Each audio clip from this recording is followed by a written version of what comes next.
ونصلي على رسوله الكريم أما بعد فأعوذ بالله من الشيطان الرجيم بسم الله الرحمن الرحيم وأعدوا لهم ما استطعتم من قوة صدق اللہ العظیم۔ میرے محترم دوستوں اور بزرگوں، ابھی جو آیت آپ کے سامنے تلاوت کی گئی ہے، اس آیت میں اللہ تبارک و تعالی نے ایک اہم بات کی طرف توجہ دلائی، اور جو اہم بات قابل توجہ ہے، جس بات کی طرف توجہ دلائی گئی ہے، وہ بات ہمارے اس زمانے کے حساب سے، موجودہ حالات کے حساب سے بہت ہی زیادہ موزوں ہے اور مناسب ہے۔ اسی وجہ سے اس آیت کو زیر بحث لایا۔ چنانچہ اسی آیت کی روشنی میں کچھ باتیں عرض کی جانی ہیں، اور انہی چیزوں کو سامنے رکھ کر آگے اپنے لیے لاہ عمل طے کرنا ہے، اور اس کی روشنی میں ہمیں زندگی گزارنا۔ موجودہ صورتحال کو اگر سامنے رکھیں، اس آیت کے مفہوم کو اگر سامنے رکھیں، دونوں چیزوں کو ہم ملائیں تو ہمیں بہت سی باتیں سمجھ میں آ جائے۔ اس آیت کا مفہوم یہ ہے کہ اپنی طاقت، قوت اور اپنی بساط کے اعتبار سے آپ تیاری کر لیجیے۔ کس اعتبار سے تیاری؟ یہاں پر جو آیت ہے اس پس منظر میں تیاری تو یوں تو جو اس زمانے کے حساب سے جو تقاضے تھے، اس تقاضے کو سامنے رکھ کر کہا گیا تھا، لیکن موجودہ زمانے کے حساب سے ہمیں دو طرح کی تیاری کی ضرورت ہے۔ نمبر ایک، عملی اعتبار سے تیاری کی ضرورت ہے کہ ہمارے اندر سے جو اسلام کی جو رمق ہے وہ نکل چکی ہے اور آئے دن ختم ہوتی جا رہی ہے، اس اعتبار سے تیاری کی ضرورت ہے۔ چونکہ ہم ظاہری طور پر دکھنے میں مسلمان لگتے ہیں، اعمال ہمارے مسلمانوں کے جیسے ہے، لیکن جو اس کی اصل روح ہے،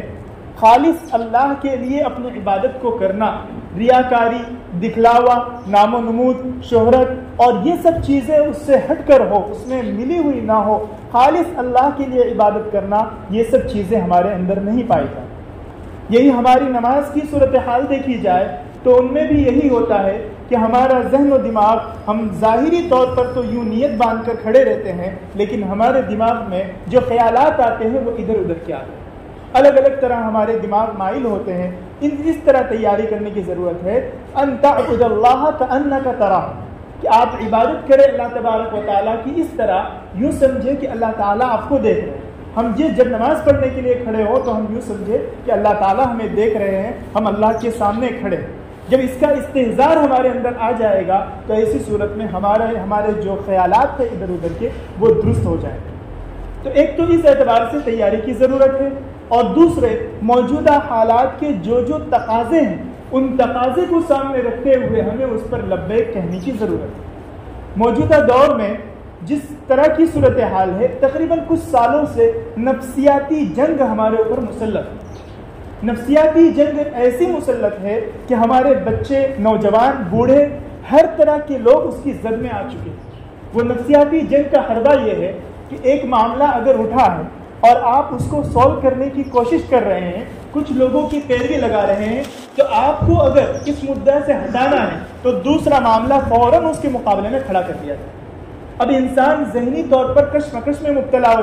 ہو جاتا ہے اور ڈیوائیڈ ہو جاتا ہے، دو پارٹ میں تقسیم ہو جاتا ہے۔ کچھ لوگ اس کو حل کرنے کی کوشش کرتے ہیں اور کچھ لوگ اس کو حل کرنے کی کوشش کرتے ہیں۔ پھر اس دوران یہ ہوتا ہے کہ ان کو عدالتی کارروائی کے تحت کسی جرم میں یا کوئی الزام میں یا کسی نہ کسی پروپیگنڈا کے تحت ادھر گرفتار کر لیا جاتا ہے، اور اب جو تنظیمیں ہوا کرتی ہے یا جو لوگ ہوا کرتے ہیں، جو لوگ اس کے لیے کوشش کر سکتے ہیں، وہ لوگ اپنی ساری طاقت، قوت، اپنا سارا خزانہ، سارا مال و دولت اسی کی چھڑانے کے لیے اور اس کو جو ناجائز مقدمات سے نکالنے کے لیے صرف کرنے ہوتے، ادھر دوسرے کی ہمت پست ہو جاتی۔ اب اسی دوران باطل سازشیں جو ہے وہ اسی ہتھ کرنے کو اپنا کر مختلف قسم کے اپنے جو ان کے مفادات ہیں وہ نکال کر کے آگے بڑھتا چلا جاتا ہے۔ ہمیں کچھ خبر بھی نہیں ہوتی اور ہم چاہنے کے باوجود کچھ نہیں کر پاتے۔ ان سب چیزوں کو، ان سب نفسیاتی جنگ کو دیکھ کر کے اب بہت سے لوگ نا امید ہوتے ہیں اور بہت سے لوگ پر امید ہوتے ہیں، اور بہت سے لوگ آپے سے باہر ہو جاتے ہیں۔ جو آپے سے باہر ہوتے ہیں وہ یا تو قانون کی زد میں آ جاتے ہیں، اور اس کے تحت گرفتاریاں ہو جاتی ہیں، اور جو لوگ نا امید ہوتے ہیں وہ بالکل بے بس ہو جاتے ہیں اور کچھ کرنا نہیں چاہتے، حالانکہ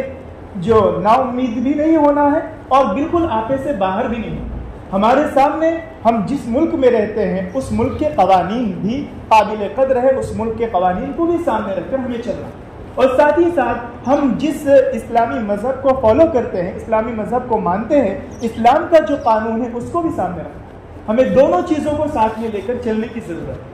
ہاں، لیکن ہم سے یہ بیلنس برابر نہیں ہو پائے، اور اس کا سب سے بنیادی نقطہ جو نکلتا ہے لوگوں کے تجربے اور لوگوں کے مطالعے وغیرہ کی روشنی میں، وہ یہ نکلتا ہے کہ ہر طرح کی تنظیمیں اپنے اپنے طور پر ایک مقصد تک پہنچنے کی کوشش کرتی ہیں، لیکن ہر ایک تنظیموں کا اور ہر ایک جماعت کا طریقہ الگ الگ ہوتا ہے۔ اب طریقہ الگ ہوگا، ظاہر سی بات ہے، تو ہر ایک آدمی اپنے اپنے طور پر محنت کریں گے۔ اب سب ہر الگ الگ طور پر جب محنت کریں گے تو اس میں وقت زیادہ لگے گا، اور یہی چیز جب مل جائے، ہر طرح کی تنظیمیں، ہر طرح کے لوگ ایک ساتھ مل جائے، تمام طرح کے دماغ ایک ساتھ کام کرے، تو ہمارے لیے ہر آدمی مؤثر اور نافع بنے۔ ہم جو اس طرح کے لوگ ہیں جو قانونی اعتبار سے تعلق رکھتے ہیں، ہم اس سے متعلق کام سپرد کر دیں گے۔ اسی طرح جو لوگ ایسے ہیں جو دوسروں تک باتیں پہنچا سکتے ہیں، ہم ان سے متعلق کچھ کام سپرد کر دیں گے، کچھ ہم کریں گے، تو ہر ایک کے کاروبار بھی چلیں گے، ہر ایک کی ذاتی نجی زندگی ہے وہ مصروفیات بھی برقرار رہے گی، اور اس طرح کام بھی ہوتا رہے گا۔ لیکن چونکہ ایسا ہو نہیں رہا ہے، اس وجہ سے امت کا شیرازہ پورے طور پر منتشر ہے۔ لہذا اس وقت سب سے اہم جو ضرورت ہے، وہ سب سے اہم ضرورت اتحاد و اتفاق کی ہے، کہ جو بڑے بڑے حضرات ہیں اور جو اپنے اپنے اعتبار سے اپنا اثر و رسوخ رکھتے ہیں، گاؤں میں، محلے میں یا گھر میں، خاندان میں، وہ اپنے اثر و رسوخ کا استعمال کریں اور امت کو علماء کے مشورے سے لے کر کے صحیح سمت میں لے جانے کی کوشش کریں، اور ان سے جو بن پڑے اس کے اعتبار سے وہ کوشش کرتے ہیں۔ اور چونکہ اس میں معاش کی بھی ضرورت پڑتی ہے، یعنی بغیر پیسے کے کوئی کام نہیں کرتا اور کوئی کام ہوتا بھی نہیں، اور ہم دیکھ رہے ہیں موجودہ حالات میں پبلسٹی میں اتنا زیادہ خرچ کیا جا رہا ہے، اسی وجہ سے لوگ آگے نکل رہے ہیں اور ٹیلی ویژن پر جیسا چاہتے ہیں، دشمن طاقتیں جو چاہتی ہیں وہی باتیں نظر عام پر آتی ہیں اور لوگوں کے ذہن و دماغ میں بیٹھتی جاتی ہیں۔ لہذا ہمیں معاشی قوت کی بھی ضرورت ہے۔ تو سب سے پہلی بات تو کہی گئی کہ اتحاد و اتفاق کی ضرورت ہے، اور دوسری معاشی قوت کی بھی ضرورت ہے۔ معاشی قوت میں ہم کسی کاروبار کو چھوٹا اور حقیر نہ سمجھیں، ہم سے جو بن پڑے، اگر جائز ہے، جائز حدود میں رہتے ہوئے ہم جو کاروبار کر سکتے ہیں وہ کریں، لیکن ساتھ ساتھ اسلامی احکام کے مطابق ہم عمل بھی کرتے رہے، نماز کی پابندی رہے، ہماری نجی زندگی میں اسلامی احکام کا پورا آئینہ ہو، کہ ہمیں دیکھ کر کوئی غیر متاثر نہ ہو، بلکہ ہم جو ہے دوسروں کو متاثر کرنے والے بنے، ہم سے غلط تاثر نہ ہو۔ تو معاشی قوت کی ضرورت ہے۔ اور تیسری اہم جو چیز ہے وہ تعلیم۔ ہم تعلیم یا تو دنیاوی حاصل کرتے ہیں یا دینی حاصل کرتے ہیں، یا بزنس میں اگر جانا ہے تو صرف اسی کی معلومات لے کر بیٹھ جاتے ہیں اور ہم اسی پر قانع ہو جاتے ہیں۔ حالانکہ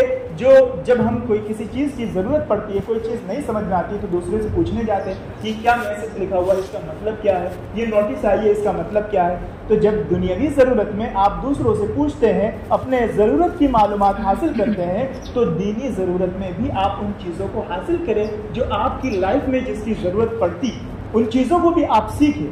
اس میں بالکل بھی ذرہ برابر بھی آپ شرم محسوس نہ کریں۔ لہذا اور قانونی اعتبار سے ہمیں جو حقوق ملے ہیں اس کو بھی آپ سیکھیں، اس کو بھی سمجھنے کی کوشش کریں، تاکہ ہم قانون کے دائرے میں رہ کر چل سکیں، اسلامی قانون کے مطابق بھی اور ملکی قانون کے مطابق بھی۔ چوتھی چیز ہے، عوام کی بات کو سلجھانے کے لیے اسمبلی، پولیس اور عدالت کا استعمال ہوتا ہے، لیکن افسوس یہ ہے کہ ہم میں سے اکثر لوگ کہ یہاں تک پہنچ بھی نہیں پاتے ہیں، اور یہاں تک پہنچنے سے پہلے ہمارا معاملہ رشوت میں،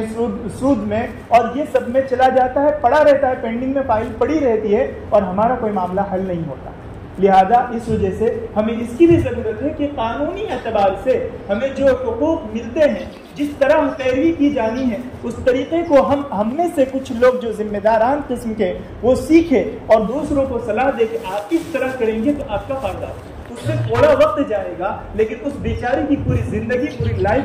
بچ جائے گی، اور اس کا جو پورا خرچ ہے وہ بچ جائے گا، جس سے کئی فیملی کو روزگار مل رہا ہوگا، اس کی پوری لائف صحیح ہو جائے۔ اور ایسے رہیں گے تو ایسے پتہ نہیں کتنی فیملی ہو کے جو پیسے ایسے ہی بیجا برباد ہوں گے، اور اس طرح نہ جانے کتنے پیسے، امت کا کتنا جو ہے پیسہ ایسے ہی ضائع ہو جائے۔ اس لیے ان چیزوں کی بھی ضرورت ہے،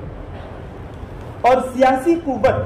اس کا صحیح استعمال کی ضرورت ہے۔ ہمارے ہاں سیاسی قوت بہت سارے لوگوں کو حاصل ہے، لیکن اس کے در پردہ بہت سی چیزیں، ناجائز چیزیں اور جو غلط چیزوں میں تعاون ہے وہ تو حاصل ہو جاتا ہے اور لوگ اپنے دباؤ پر کر لیتے ہیں، لیکن یہی چیز جب جائز ضرورتیں ہوتی ہے اس میں اس کا استعمال نہیں ہو پاتا۔ کیوں؟ کیونکہ ناجائز ضرورتوں میں پیسے ملتے ہیں اور جائز ضرورتوں میں پیسے نہیں ملتے۔ حالانکہ ایسا نہیں ہے، آپ ایک مذہب کو ماننے والے ہیں، آپ کے پاس دستور حیات قرآن مجید ہے، آپ اس کو اپنے لیے دستور حیات بنائے ہوئے ہیں، تو آپ اس کی روشنی میں زندگی گزاریں اور سود سے، ناجائز آمدنی سے، حرام قسم کی آمدنی سے آپ اپنے آپ کو پورے طور پر بچائیں۔ ابھی لاک ڈاؤن کے بعد کی جو صورتحال ہے، بہت سے لوگ جو روزگار جنہیں نہیں ملا یا جن کا روزگار متاثر ہوا یا جو میڈل کلاس کی فیملی سے تھے، ان لوگوں نے آن لائن بہت سے بزنس اسٹارٹ کرنا شروع کیا، جن میں سے بٹ کوائن بھی اور بہت سی جوا کی شکلیں، اور جو دوسری طاقتوں کو بہت زیادہ موقع مل گیا کہ وہ لوگوں کو ناجائز جو ہے تجارتوں میں ڈھکیلے، اور باقاعدہ ان کے لیے پوری پلاننگ کر کے لوگوں کو فون کیے جاتے ہیں کہ آپ گھر بیٹھے 20,000 کما سکتے ہیں، 30,000 کما سکتے ہیں اور اس طرح انکم کر سکتے ہیں۔ اس میں بہت سی شکلیں ناجائز ہیں، لیکن ہمارے اچھے لوگ جو ہے اس میں ملوث ہیں، حالانکہ حرام کا 1 روپیہ ہماری حلال کی 99% آمدنی کو خراب کرتا ہے، اور اس کی وجہ سے ہم زندگی بھر بے سکون رہیں گے، آفتوں مصیبت وغیرہ آتی رہے گی اور اس کا سلسلہ بند نہیں ہوگا۔ اسی وجہ سے اس سے بھی بچنے کی ضرورت ہے، اس کی طرف توجہ دینے کی ضرورت ہے، اخلاقی اعتبار سے ہمیں مضبوط ہونے کی ضرورت ہے۔ ہمارے اعمال جو ہے وہ یہاں پر دیکھے جاتے ہیں، جو ہمارے مسجد میں رہنے والے لوگ ہیں وہ لوگ دیکھتے ہیں، ہم جس معاشرے میں رہتے ہیں اس معاشرے کے لوگ دیکھتے ہیں، لیکن غیر جو متاثر ہوتے ہیں ہمارے اخلاق سے متاثر ہوتے ہیں۔ حضور اکرم صلی اللہ علیہ وسلم کے پاس ایک یہودی بچہ آیا کرتا تھا، حضور صلی اللہ علیہ وسلم کی خدمت کیا کرتا تھا، اور اس کے بعد حضور صلی اللہ علیہ وسلم اس کو کچھ نہیں کہتے بلکہ اس کو آنے دیتے تاکہ وہ اسلام سے قربت کا سبب بنے، اس کے ساتھ اچھا سلوک کرتے۔ کچھ دنوں کے بعد اس کا آنا بند ہو گیا تو پتہ لگایا گیا کہ وہ کہاں گئے، پتہ چلا کہ وہ بیمار، اس کی عیادت کے لیے حضور صلی اللہ علیہ وسلم تشریف لے گئے اور پوچھا کہ تو جب دیکھا تو انہوں نے حضور صلی اللہ علیہ وسلم نے فرمایا کہ میرا جو کلمہ ہے وہ پڑھ۔ اس بچے نے اپنے والد کی طرف نظر کی اور دیکھا تو اس کے والد نے اشارہ کیا کہ ابو القاسم کی تم اطاعت کر لو، ہم لوگ تو عہدے اور دولت کی وجہ سے یا شہرت کی وجہ سے، اپنے منصب کی وجہ سے ایمان قبول نہ کر سکے، لیکن تم اطاعت کر لو۔ چنانچہ اس خدمت کی برکت سے اسے ایمان کی دولت نصیب ہو گئی اور وہ یہاں اس دنیا سے گیا، ایمان کی حالت میں چلا گیا۔ تو یہ چیز ہوتی، اخلاق کا اثر پڑتا ہے۔ حضرت مولانا منظور نعمانی رحمۃ اللہ علیہ ان کے بارے میں لکھا ہے کہ وہ ایک مرتبہ لکھنؤ میں ان کا معمول تھا کہ وہ جب بھی کوئی بیمار، جو ایک ہاسپٹل تھا، اس ہاسپٹل میں عیادت کے لیے جاتے، مسلم غیر مسلم ہر ایک کے لیے 1-1 کلو فروٹ لے کے جاتے، اور کسی کا اگر پیسہ اگر ایسا ہوتا جس کا بل پے نہیں کر سکتا ہے کوئی تو وہ پے کر دیتے۔ اسی دوران ایک جو ہے ایک اپنے قوم کا ایک پادری تھا جو پنڈت جسے کہتے ہیں، اس طرح کا آدمی تھا، اور اس کی عیادت کے لیے کوئی اس کے اپنے بھی نہیں آ رہے تھے، بس وہ 2 یا 3 مرتبہ وہ گئے اور وہ تشریف لے گئے اور اس طرح عیادت کی۔ تو اس کے بعد کچھ وقت کے بعد جو ہوا، جب وہ جو ٹھیک ہو گیا پادری، تو وہ مسجد میں آیا اور مسجد میں آ کر کے اس نے ایمان قبول کرنے کے لیے درخواست کی۔ تو حضرت مولانا منظور نعمانی رحمۃ اللہ علیہ نے ان سے کہا کہ آپ اسی لباس میں رہنا، وہ اپنے پورا لباس میں اسی لباس میں آیا تھا تو اسی لباس میں رہنا۔ چنانچہ جب وہ اسی لباس میں رہے اور اس کے بعد وہ ایمان قبول کر لیا، تو جب ان لوگوں کے سامنے ان کو بٹھایا اور کہا کہ آپ بتاؤ کہ کس وجہ سے آپ گئے، تو انہوں نے کہا کہ میں ایک کیا بولتے ہیں اپنے جو ہے مذہب کا ایک با اثر آدمی ہوں، لیکن پھر بھی میری عیادت کے لیے مجھے اپنے بھی چھوڑ کر چلے گئے، لیکن یہ آدمی ایسے تھے جو بغیر کسی مذہب دیکھے ہوئے انہوں نے ہماری مدد کی، ہمارے جو بل تھے وہ بھی ادا کیے۔ ہم نے اس سے اندازہ لگا لیا کہ یہ ان کا جو مذہب ہے وہی سچا مذہب ہے، چنانچہ اخلاق سے متاثر۔ حضور صلی اللہ علیہ وسلم کے پاس ایک مرتبہ حضرت خالد بن ولید رضی اللہ تعالیٰ عنہ کے بھائی آئے اور حضرت خالد رضی اللہ تعالیٰ عنہ کے بارے میں برائی کرنے لگے، بہت برائی کی اور انہوں نے کہا، حالانکہ اس وقت حضرت خالد بن ولید رضی اللہ تعالیٰ عنہ نے ایمان قبول نہیں کیا تھا، لیکن حضور صلی اللہ علیہ وسلم نے ان کی برائی میں ہاں نہیں ملایا۔ ہماری عادتیں ہیں کہ ہم جب کسی کی برائی سنتے ہیں، ہاں چلو ہاں وہ ایسا ہی ہے ویسا ہی، اور بڑھا چلا کر بول دیتے، تو انہوں نے ہاں میں ہاں نہیں ملایا، بلکہ کہا نہیں خالد تو بہت اچھے آدمی۔ انہوں نے یہ کہا، اب جب ظاہر سی بات ہے بھائی جب سنے گا اور جا کر کے ان کے سامنے نقل کرے گا تو وہ کیا سوچیں گے کہ جن کو تو ہم ظالم جابر سمجھ رہے تھے، جن کو ہم اپنے خلاف سمجھ رہے تھے، دیکھیے ان کا ہمارے سے کتنا اچھا رویہ۔ پھر اس کے بعد انہیں ایمان کی دولت نصیب ہو گیا، انہوں نے ایمان قبول کر لیا۔ تو بتلانا یہ مقصود ہے کہ رواداری، ظاہری رواداری اچھی چیز ہے اور ہمارے اخلاق سے لوگ متاثر ہوتے ہیں، اور اس کی ضرورت بھی ہے کہ ہم اخلاق اپنے اچھے درست کریں، اور اس اعتبار سے ہم کوشش کریں ہم اتحاد و اتفاق کے ساتھ رہیں، ہماری جو کمزوریاں ہیں اس کمزوریوں کو ہم دیکھیں، ہم یکجٹ ہو کر۔ ہمارے پاس الحمدللہ یہاں پر تعلیمی ادارہ بہت مضبوط ہے، ہر اعتبار سے تعلیمی نظام، مکاتب کا نظام مضبوط، مدارس کا نظام مضبوط ہے، لڑکیوں کے مدرسے کا نظام مضبوط ہے، لیکن بس ضرورت اس بات کی ہے کہ کیا اس کے دائرے میں رہ کر اس کے تمام ذمہ داروں سے مل کر کیا کوئی ایسی کمیٹی ہے جس میں تمام کوئی آدمی ایک بات کہنا چاہے تو وہ پیغام پورے میں پہنچ جائے۔ اگر ہم اس کا جائزہ لیں گے تو ہمیں خود پتہ چلے گا کہ ہر ایک کے پیغام الگ الگ ہے اور ہر ایک کو بات پہنچانے کے لیے کئی پیروی کرنی پڑتی ہے۔ ایسا نہیں ہونا چاہیے۔ اگر ایک آدمی کو اگر ذمہ دار لے لیا جائے اور ایک آدمی اس مل کر کے کمیٹی بن جائے اور اس طرح سب مل کر کے کام کرے تو میں سمجھتا ہوں کہ گاؤں والے، گاؤں کا ایک فرد بھی اس میں حصہ لے گا، اور مدرسے کا ایک طالب علم، مدرسے کے ایک اساتذہ اور دیگر جو ذمہ داران ہیں وہ سب حصہ لیں گے۔ اس کی ضرورت ہے، اس سے مضبوطی آئیں گی، ورنہ یہ ہوگا کہ اگر امت کا شیرازہ منتشر رہے گا تو ایسی صورت میں کچھ لوگوں پر حملے ہوں گے، اب سوچیں گے کہ چلو یہ اس پر ہو رہا ہے، ہمارا تھوڑی معاملہ ہے، اس طرح یہ کے بعد دیگر دوسروں کی باری آتی جائے گی اور وہی نتیجہ ہوگا۔ ہمارے سامنے اس وقت کی تصویر ہے اور اس وقت جو حملے چل رہے ہیں، حماس کی صورتحال ہے، اس میں یہ دیکھیے کہ کیا ہمارے لیے قابل عمل پہلو، ہم لوگ یہ رونا روتے ہیں کہ اللہ تعالیٰ کی غیبی مدد نہیں آتی ہے، تو ہم کھلی آنکھوں سے دیکھ رہے ہیں کہ اللہ تعالیٰ کی مدد کیسے آ رہی ہے، اور ہم اس سے جو ہمارے لیے قابل عمل پہلو ہے اس کو لیں، اور ہم اس موجودہ صورتحال میں جو اس کے لیے باطل کے اعلی کار بنے ہوئے ہیں، جو اس کے معاون بن رہے ہیں، اگر ہم ان کو مدد نہیں کر سکتے ڈائریکٹلی انڈائریکٹلی تو کم سے کم اتنا تو کر سکتے ہیں کہ ضروریات زندگی کے جتنے سامان ہیں ان تمام سامان میں ہم متبادل چیزوں کو استعمال کریں، تاکہ اس معاشی ترقی سے یا اس معاشی جو ہمارا پیسہ رہے اس کا کوئی حصہ ان کے پاس نہ چلے جائے جو ہمارے جو ہے مسلمان بھائیوں کے خلاف۔ کم از کم اس کی طرف توجہ دینے کی ضرورت ہے۔ اللہ تبارک و تعالی ہم سب کو ان سب باتوں پر عمل کرنے کی توفیق عطا فرمائے اور ہم سب کو حساس بنائے۔ یہ بے حسی بہت بری چیز ہے، بے حسی انسان کے اندر۔ ابھی دیکھیے پچھلے کئی سالوں پہلے ایک آدمی کا انتقال ہو جاتا تھا، اس کا اثر کہاں کہاں تک پہنچتا تھا۔ موجودہ صورتحال دیکھ لیجئے، کئی لوگ ظالمانہ اعتبار سے بھی مارے جائے تب بھی انسان اگر خبر سنتا ہے تو اسے اثر نہیں پڑتا، حالانکہ ایک مسلمان ہونے کے ناطے جیسے ہی کوئی خبر سنے فوراً انا للہ و انا الیہ راجعون پڑھے اور فوراً قل اللہ احد 3 مرتبہ پڑھ کر کے یا سورہ فاتحہ 3 مرتبہ پڑھ کے ایصال ثواب کرے اور اس کے بعد ان کے لیے دعائیں مغفرت کرے۔ اور جو اس وقت جو صورتحال ہے، اس صورتحال میں لوگوں کے ذہنوں کو الگ الگ طور پر مائل کرنے کی اور نفسیاتی جنگ مسلط کرنے کی طرح سے کوششیں کی جا رہی ہیں، لہذا اس کے لیے بھی سر جوڑ کر بیٹھے، اپنے طور پر جو کوششیں ہو سکے وہ کرے۔ اللہ تبارک و تعالی ہم سب کو صحیح طور پر اپنے مذہب کے مطابق چلنے کی توفیق عطا فرمائے اور ہمارے اندر اسلامی اعتبار سے بیداری پیدا فرمائے، ہمیں حساس بنائے اور المسلم اخو المسلم، ایک مسلمان دوسرے مسلمان کا بھائی ہے، لہذا ہمیں